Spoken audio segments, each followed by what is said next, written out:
অনেক চড়াই উতরাই আনন্দ শঙ্কা সংঘাত শেষে আমরা আবারও ব্যস্ত হয়ে উঠছি আমাদের নিত্যকার জীবনে, আমাদের নিত্যকার আয়োজনে। তারই ধারাবাহিকতায় সবাইকে স্বাগত জানাচ্ছি সময়ের গল্পের বিনোদন আড্ডায়। আমার আজকের অতিথি সঙ্গীত শিল্পী, সঙ্গীত পরিচালক পুনম মিত্র। তার কাছে চলে যাচ্ছি। কেমন আছেন দাদা? খুব ভালো, মোটামুটি খুব ভালো বলা যায় না, কারণ দেশের আমাদের যে একটা সময় যাচ্ছে একটু মুশকিলের সময় সময়।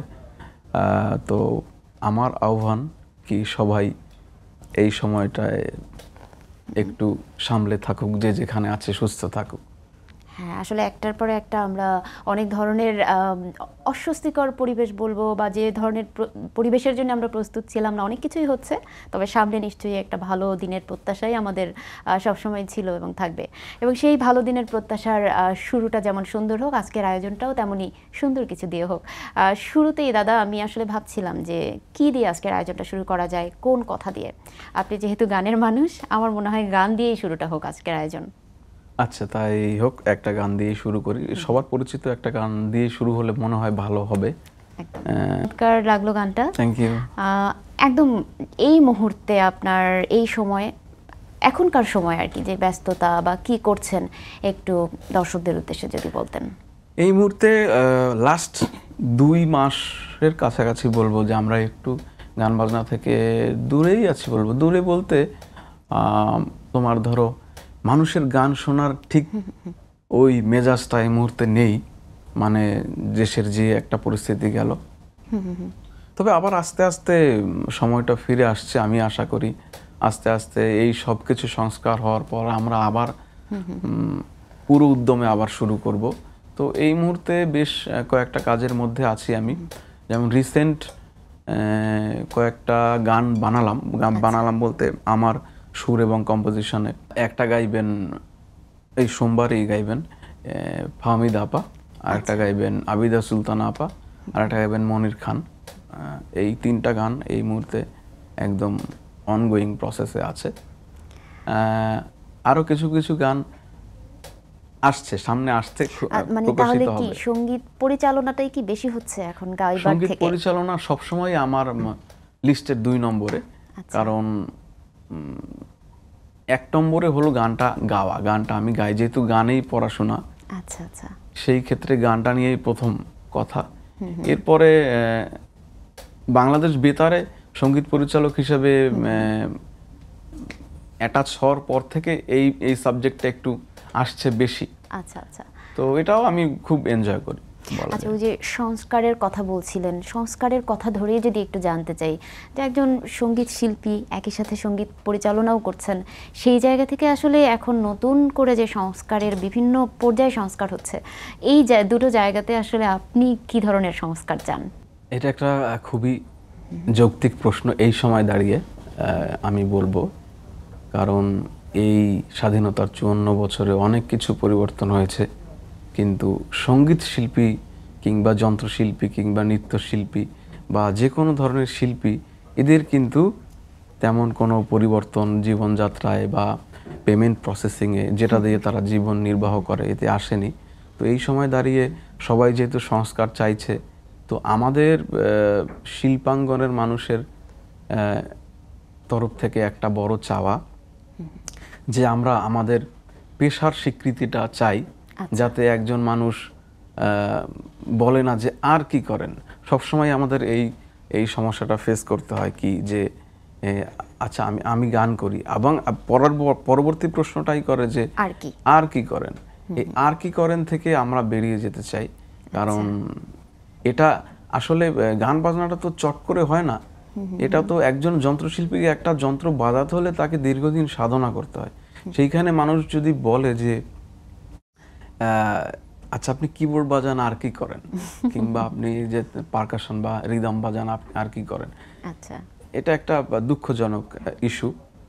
সেই জায়গা থেকে আমাদেরও কারিগরি বা কাঠামোগতভাবে আরও এগোনো উচিত, তাহলে হয়তো মানুষ এটা অ্যাকসেপ্ট করবে। যেমন ধরো আমরা ঢাকা বিশ্ববিদ্যালয়ে পড়েছি, কিন্তু সরাসরি এসে আমরা কিন্তু অনার্সে ভর্তি হয়েছি। তুমি কিন্তু অন্য কোনো বিষয়ে সরাসরি এসে অনার্সে ভর্তি হতে পারবে না। তোমার কিন্তু 1 2 3 4 5 6 7 8 9 10 11 12 শেষ করে তোমাকে অনার্সে ভর্তি হতে হবে। সেই জায়গা থেকে গান বাজনার ক্ষেত্রটাতেও এই বিষয়টা, যেহেতু সংস্কারের কথা আসছে, সংস্কার হয়ে যদি একটু গানের জন্য কোনো শুরু স্কুল থেকে স্পেসটা পাওয়া যায়। থাকে তাহলে মনে হয় আমাদের এই যে মানুষের ভিতর যে সংকীর্ণতা গান বাজনা নিয়ে, এটা হয়তো শেষ হবে বা গুরুত্ব পাবে এই পেশাটা। আচ্ছা, এই ক্ষেত্রে ওই যে শুরু থেকেই যেন শুরু হয় বলছিলেন, সেক্ষেত্রে তো এখন স্কুলে ও প্রাইমারি লেভেল থেকেও মিউজিকটা বোধহয় অ্যাড হচ্ছে অনেক ক্ষেত্রে, এবং সেখানে একটা সঙ্গীত শিল্পীদের কর্মসংস্থানেরও বোধহয় সুযোগ হচ্ছে। এই বিষয়টা কিভাবে দেখেন?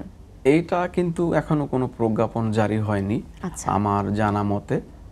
তো আমি চাই এটা সরকার নিয়ম করেই এটা ব্যবস্থা করুক, যে আমাদের পাঠ্যসূচিতে গান সাবজেক্টটাকে অন্তর্ভুক্ত করা হোক, তাতে করে কিছু মানুষের যারা মূলত এটার সাথে যুক্ত আছে সরাসরি, যেমন আমরা গান বাজনায় পড়াশুনো করে বেরিয়ে যদি স্কুলে কিংবা কলেজে এর সুযোগ থাকে, পড়ানোর এই সাবজেক্ট থাকে, তাহলে একটা বৃহৎ একটা আকার ধারণ করতে পারে, একটা স্পেস তৈরি হয়।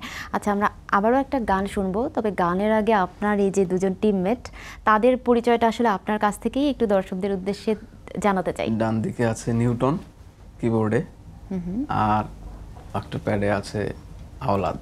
বাহ, চমৎকার। তাদের কাজও আপনার গানের সাথে সাথে আসলে তাদের কাজও আমরা দেখছি, শুনছি। এবারে কোন গানটা শুনবো? এবারের গানটার সাথে একটা গল্প যুক্ত আছে, একটু শেয়ার করি তোমার সাথে। আমার একটা গান গেয়েছিলেন দিনাত জাহান মুন্নি আপা, আচ্ছা, আমাদের কবির বকুল ভাইয়ের জি জি ওয়াইফ। তো কোনো কারণে ওনার সাথে চাঁদপুরে ওনাদের একটা শো ছিল, নচিকেতা এবং সাবিনা ইয়াসমিন আপা। তো ওইটা আবার অ্যারেঞ্জে ছিল, বকুল ভাইদের দায়িত্ব ছিল। ওখান থেকে ফেরার পথে সাবিনা ইয়াসমিনের সাথে কথোপকথনের থ্রুতে আমার একটা গান আপা শুনিয়েছিলেন সাবিনা আপাকে।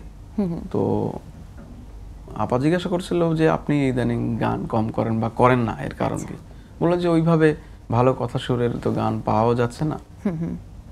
তো সেই জায়গা থেকে আপা বললো যে আমি একটা রিসেন্ট গান করেছি একটা ছোট ভাইয়ের, পুনমের, আপনি একটা গান শুনে দেখতে পারেন যে কেমন লাগে। সেই সময় উনি আমার ওই গানটা চালালেন, তো আপার ভালো লাগে।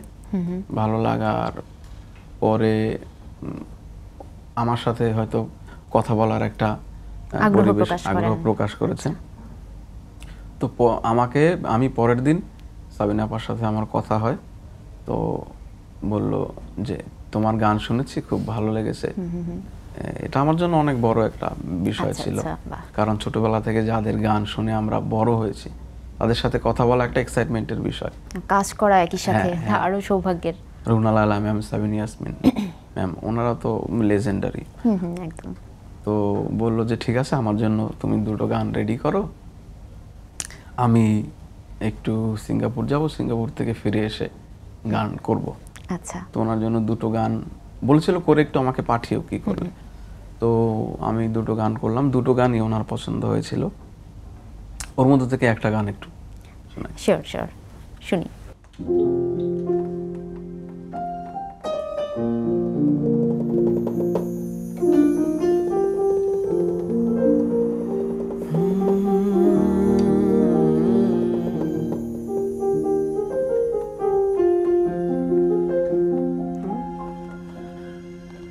জোছনা বলে ডেকো না, গানের কথাও আমারই। আচ্ছা আচ্ছা। আর ওই দুটো গানই আমার কথা সুরের। আচ্ছা। জোছনা বলে ডেকো না, আমি আধারে ভালোবাসি।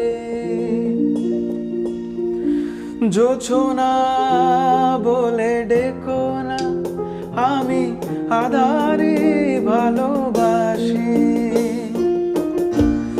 ভালোবেসে বেদনা আমায়, আমি বিরহে ভালো আছি। জোছনা বলে ডেকো না, আমি আধারে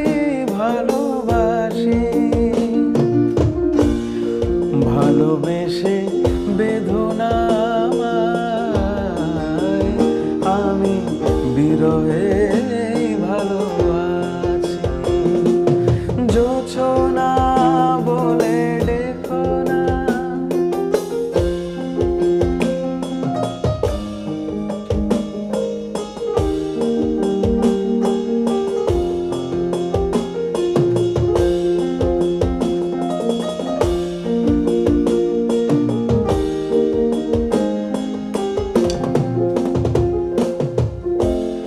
কিছু কথা দ্বিধা হয়ে আসে আর যায়, চেনা মুখ অচেনা সেই আয়না।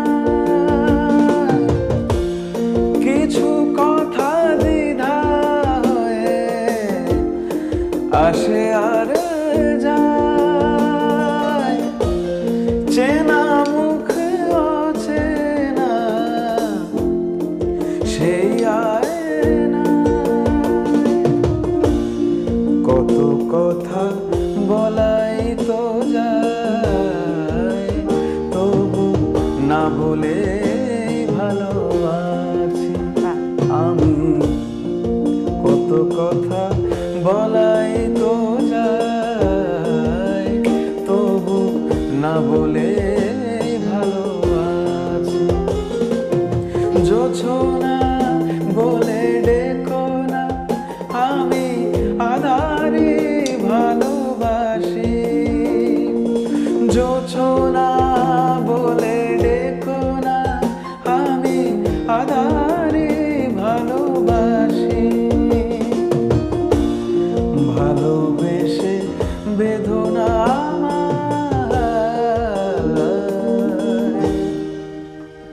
আমি বিরহে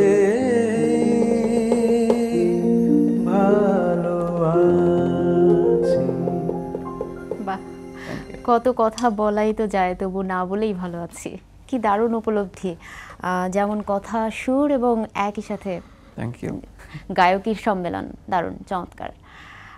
এই গানটি আপনার এই গানটি তাহলে কি সাবিনা ইয়াসমিন উনি আপা গাইবেন? গাওয়ার কথা বলেছেন। আচ্ছা, এখন সেই শুভক্ষণ কখন হয়, আপারা তো বিভিন্নভাবে ব্যস্ত থাকেন, তো আশা করি হবে শীঘ্রই। আমাদেরও অপেক্ষা যেন এই সুন্দর গানের সাথে তার সম্মিলন ঘটুক এবং একটি মাস্টারপিস হোক। আমরা একটা ভালো জিনিসের প্রত্যাশায় থাকলাম। Hope so. একটু আপনার মিউজিক্যাল জার্নি বা আপনার লাইফের জার্নিতে যেতে চাই। আপনার একটা লম্বা একটা সময় কেটেছে কলকাতায় পড়াশোনার সুবাদে, গানের সুবাদে, সেই জার্নিটা একটু শুনতে চাই। ইটস আ বিগ জার্নি আমি বলবো। 2012 থেকে 2021 আচ্ছা, এই 9 বছর, 9.5 বছর আমি কলকাতায় ছিলাম। প্রথমে গ্রাজুয়েশন করি আচ্ছা, ক্যালকাটা ইউনিভার্সিটির বেঙ্গল মিউজিক কলেজ থেকে। আচ্ছা, আইসিসিআর স্কলারশিপ ছিল তখন। আর এরপরে মাস্টার্স করি রবীন্দ্রভারতীতে। আচ্ছা, তবে ওইটা ছিল ক্লাসিক্যালে, হ্যাঁ হ্যাঁ, মাস্টার্সটা করেছিলাম ফোকে। আচ্ছা, আর এখানে ঢাকা বিশ্ববিদ্যালয়ে তো যখন পড়ছিলাম ওটা ছিল নজরুলে। তো আচ্ছা, মিলিয়ে মিশিয়ে একটা আমার এই নানান কায়দার নানান ধরনের গান গাইতে ভালো লাগে। এই কারণেই বিভিন্ন স্ট্রিমে পড়া আর কি। আচ্ছা, তো ওইখানে 10 বছর 9 বছর ভালো মন্দ মিলিয়ে মিশিয়ে কেটেছে। তার মধ্যে একটা সময় তো করোনা চলে এলো। হ্যাঁ হ্যাঁ, ওই সময়টা যেহেতু ওইটা খুব একটা রেড জোনে ছিল, একদম, আর ভালো অনেক ভালো ভালো ইয়েও আছে, মানে মোমেন্টস। তার মধ্যে যেমন ধরো যে রাজ্য সঙ্গীত একাডেমিতে আমি স্ট্যান্ড করেছিলাম আচ্ছা, ফোকে আর আধুনিক গানে। আচ্ছা, আচ্ছা, তো ওইখান থেকে গান মেলা যেটা হয় কলকাতার, ওটাতে বেশ কয়েকবার গান করলাম। আপনি আকাশের সুপারস্টার একটা প্রোগ্রাম ছিল, একটা রিয়েলিটি শো, সেখানেও আপনি খুব বাংলাদেশ থেকে খুব ভালো একটা অবস্থানে চলে গিয়েছিলেন, সেই গল্পটা একটু শুনতে চাই। আকাশে সুপারস্টারস এটা একটা স্বতন্ত্র অনুষ্ঠান। It's not like a competition. আচ্ছা আচ্ছা। এটা একটা স্বাধীন অনুষ্ঠান। মানে এটা হলো ওরা অডিশন, বিভিন্ন জেলায় জেলায় অডিশন নিয়ে ওইখান থেকে শিল্পী সিলেকশন করে একটা জাস্ট, এটা একটা আমি বলবো একটা প্রি প্রোডাকশন। ওরা হয়তো, আমি জানি না, আমার ধারণা থেকে বলছি, আকাশ আর্ট হয়তো ওনারা একটা সারেগামাপার মতো একটা কম্পিটিশনে যাবে, সেইটার প্রি প্রোডাকশন এটা বলা যায়। আচ্ছা আচ্ছা। এটার মধ্যেও মানে যখন অনুষ্ঠানটা হতো, এটা ফার্স্ট সেকেন্ড হওয়ার একটা বিষয় ছিল। তো আমার যে পর্বটা ছিল, ওই পর্বে আমি চ্যাম্পিয়ন ছিলাম, আর আচ্ছা আরো আচ্ছা। কিছু শিল্পী ছিল। বাহ। তো ওটা খুব আমার গ্রামের বাড়ি, মানে বরিশালের তথ্যচিত্র ওরা নিয়েছিল, বেশ গোছালো একটা অনুষ্ঠান ছিল। ইভেন আমরাও ওই সময়টাতে আসলে হয়তো অন্য সময়ে চ্যানেলটা দেখা ওইভাবে হতো না, কিন্তু আপনার প্রোগ্রামটার জন্য আমরা বসে থাকতাম যে কবে দাদা গান গাইবে, আমরা তখন গানটা ওটা শুনবো। উপস্থাপনায় দেখবো। ছিল এই সময়ের একজন অন্যতম গায়িকা, যে ইমন চক্রবর্তী। জি জি জি। আপনার কি মনে আছে যে সেই শোতে আপনার প্রথম কোন গানটা দিয়ে আপনি মন জয় করেছিলেন তাদের? এটা একটা ফোক ছিল। ফোক। আমি আরেকটা এখানে তোমাকে আরেকটু কথা বলে রাখি। ফোক গানটা একটা আমার জীবনের একটা ইন্টারেস্টিং পার্ট। কিরকম, ধরো আমি এক বছর সারেগামাপায় ছিলাম, তো 2016-তে। আচ্ছা তো আমার সবসময় টার্গেট থাকতো যে সুযোগ পেলে একটা ফোক গেয়ে দেবো, অন্য গান তো গাইতে হবেই। আচ্ছা আচ্ছা। তো মানে প্রথম গানটা থাকে যে এটা সিঙ্গারের উইশ, সে তার ইচ্ছা মতো গাইতে পারবে, ওই উইশ আমি সবসময় ফোক গেয়েছি, কারণ জানি এরপরে হিন্দি শুনবে, এরপরে Classical। আধুনিক গান শুনবে, ক্লাসিক্যাল শুনবে, রাগ প্রধান গান শুনবে। তো আমার সুযোগের জায়গায় আমি সবসময় একটা ফোক গেয়ে দিতাম। মানে একটা ভালোবাসার জায়গা, নিজেকে প্রেজেন্ট করার একটা সুযোগ হিসেবে এটা ব্যবহার ভালোবাসা করতেন। তো বলবো অবশ্যই, কারণ আমার যেখানে বেড়ে ওঠা, বরিশালের বরগুনা জেলার পাথরঘাটায় আমার গ্রামের বাড়ি। তো যেহেতু আমি একজন গ্রাম্য ছেলে ছিলাম, একদম ছেলেবেলা আমার গ্রামেই কেটেছে, সেই জায়গা থেকে গ্রামে কিন্তু বেশিরভাগই ফোক গানই বেশি শোনা যায়। বিশেষ করে আমার মা বাবা দুইজনই গান গাইতেন, মানে দুইজনের মতো করে, মা গাইতো বাবা শুনতো, বাবা গাইতো মা শুনতো, এই লেভেলে। আচ্ছা আচ্ছা। মানে কিন্তু তার মধ্য থেকে হঠাৎ করে আমি যে গান বাজনাই আমার পেশা, ধ্যান, জ্ঞান পেশায় হয়ে নিয়ে যাবে। আসবো, আচ্ছা, বাহ। এটা একটু গাই। সি শার্প দাও, সি শার্প মেজর।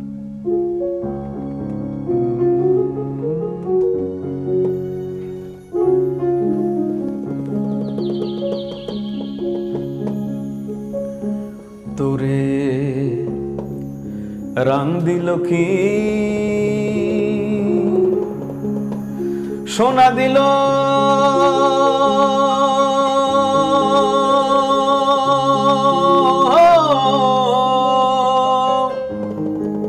তুই পরখ করে দেখলি না,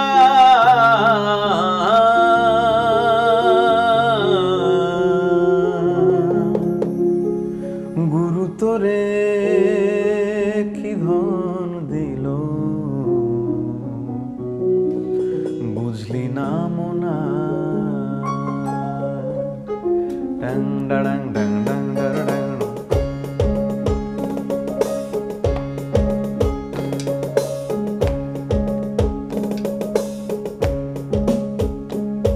তোরে রং দিল কি সোনা দিল,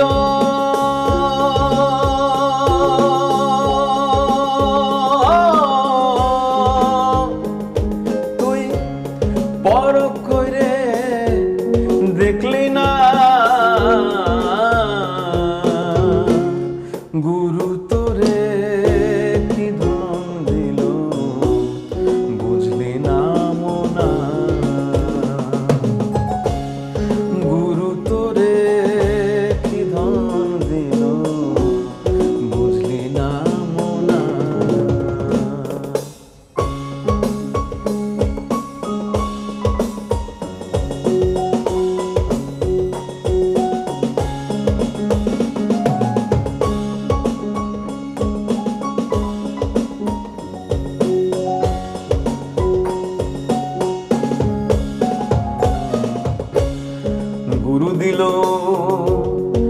খাঁটি সোনা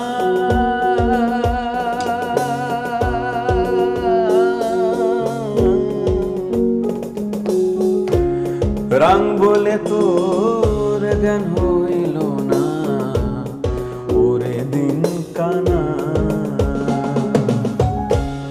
গুরু দিল খাঁটি সোনা রং বলে তোর জ্ঞান হইল না ওরে দিন কানা ওরে উপাসনা বিনে কি তো